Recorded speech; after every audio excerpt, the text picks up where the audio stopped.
Welcome to our next video about the flames of Elden Ring. Today we're going to go about this video a little differently, as this is more of a theory video than a lore video, since we're talking about the god-slaying Black Flame. Before we begin, I want to preface this, there's not much information about the god-slaying Black Flame, or rather, what we know of it is so simple that it may actually just be that, but usually it never is. So this video is about 90% speculation, so much so that I don't call this video a lore video, but a theory. Also, if you haven't watched the Flame of Ruin video, you should watch that as it relates to this video. As always though, let us start with answering the simple question of what is the god-slaying Black Flame? It is a fire infused with the power of death, and it is channeled from the God-Slayer's sword. This sword was carried by the Dusk-Eyed Queen in ancient times, and its power was gifted to her apostles and followers. The black flames would entice those who served the flames, such as the fire monks, as it would appear as a familiar yet gentler flame than that of the Flame of Ruin. It would be for that reason that Amon, the first fire monk to turn traitor, would become part of the Godskin Apostles. That is pretty much what the god-slaying Black Flame is. Most of the mystery that surrounds this flame is about the Godskin Apostles themselves and the Gloam-Eyed Queen.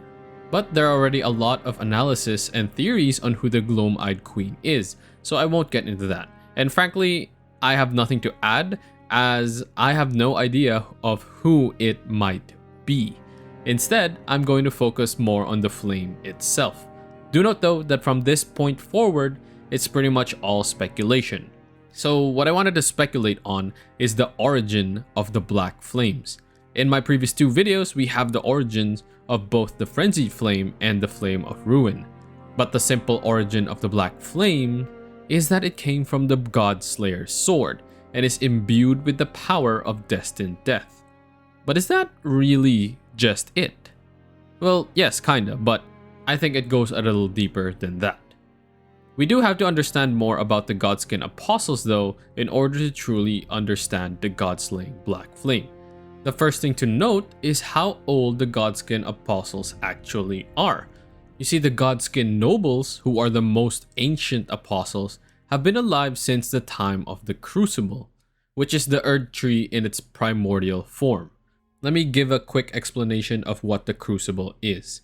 In the ancient past, the Crucible is an amalgamation of all life within the lands between.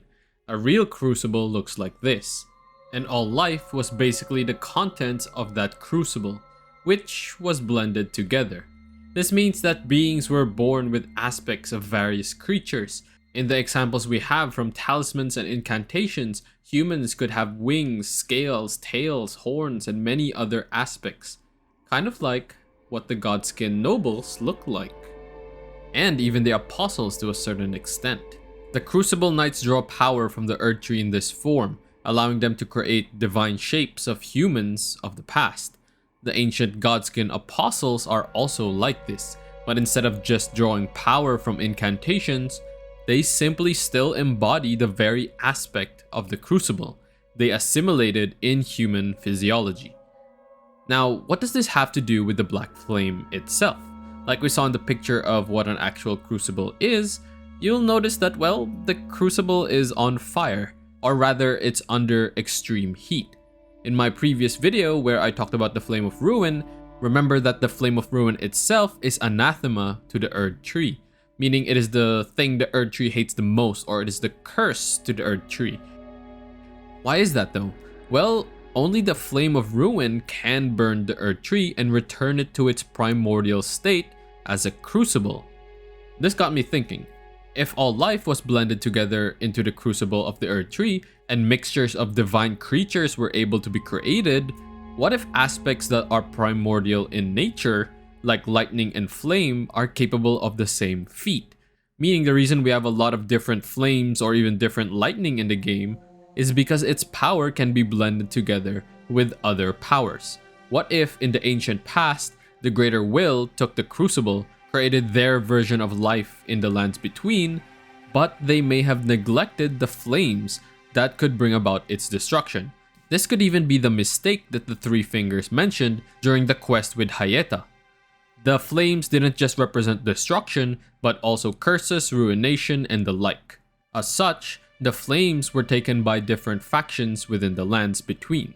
The fell god took the flame of ruin and created the cauldron, and from those flames, the gloam-eyed queen took destined death and created the black flame. The three fingers created the frenzied flame. I know this is such a huge leap, and like I said, it's 100% just a theory, but hear me out. In Elden Ring, there are a lot of different flames and they all have subtle differences, most notably in color, but also effects and origin. The normal flames without any special properties look like this. This is a crucible incantation, meaning it draws from primordial life. Dragon fire also looks like this. The flame of ruin gets a more red-orange hue to it, and all flames associated with the giant's flame have this color. The flame of ruin is there for the destruction of the Erdtree. It is what would turn the Erdtree back into a crucible. Then we have the frenzied flame, which is more yellow in color. We also know from the fingerprint shield that before it was the frenzied flame, it was referred to as the frenzy. And it was from interpretations of words that the seeds of frenzy sprouted. Now I'll be honest, this one is a bit more open to interpretation as well. But what if eventually the frenzy combined with the flame in order to become the frenzied flame? Just like how the aspect of the crucible can combine with any life. There is also the ghost flame, which is mostly white and a little bit of black.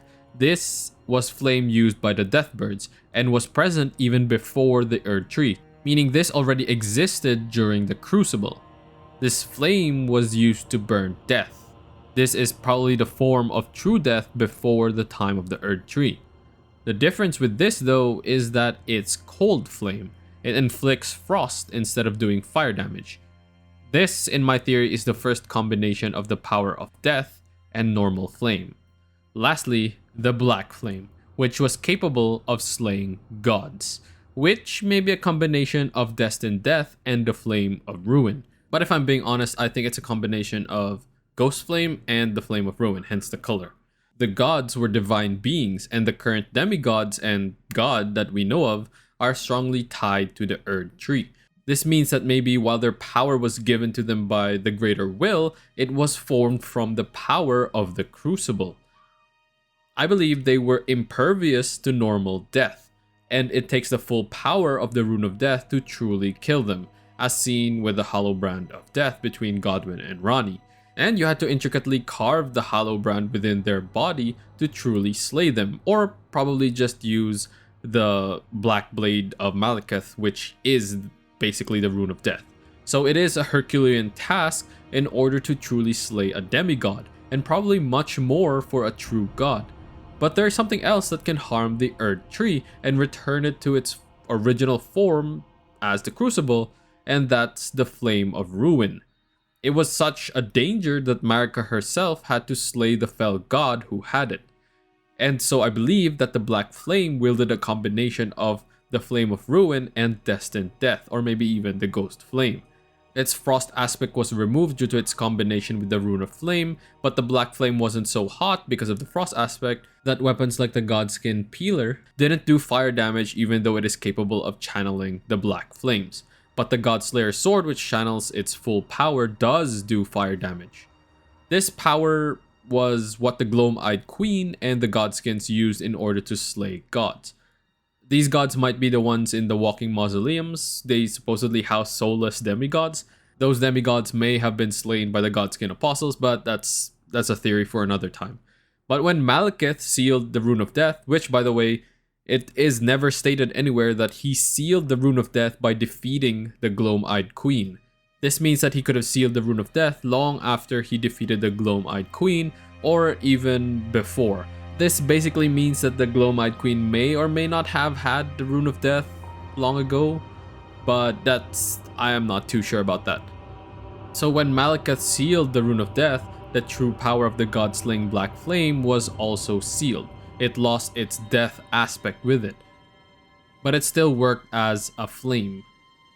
We can see further evidence of this by just looking at the incantations themselves. All of the Black Flame incantations have similar incantations to that of the Giant's Flames. They both have fireballs, they both have sweeping flames, they both have flames that erupt from the ground.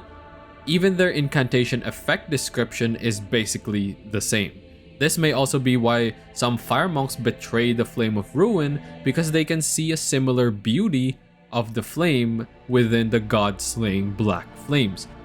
This act of combining incantation properties though may be blasphemous. As we can see with Rykard's Rancor, it seems like a combination of death magic and flame magic.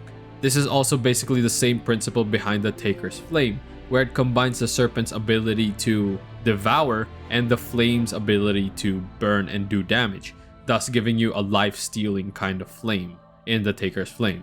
And lastly, if you believe the theory that Melina might be the Gloam-Eyed Queen, then it makes sense why she is also the Kindling Maiden. She has mastery in both the Flame of Ruin as well as Destined Death.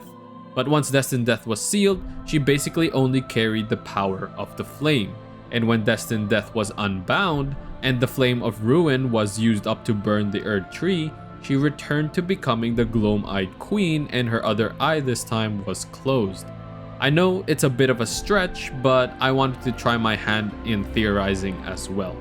But what do you guys think though? Is there a shred of truth to what I'm saying? Or is the three fingers invading my mind and causing me some madness?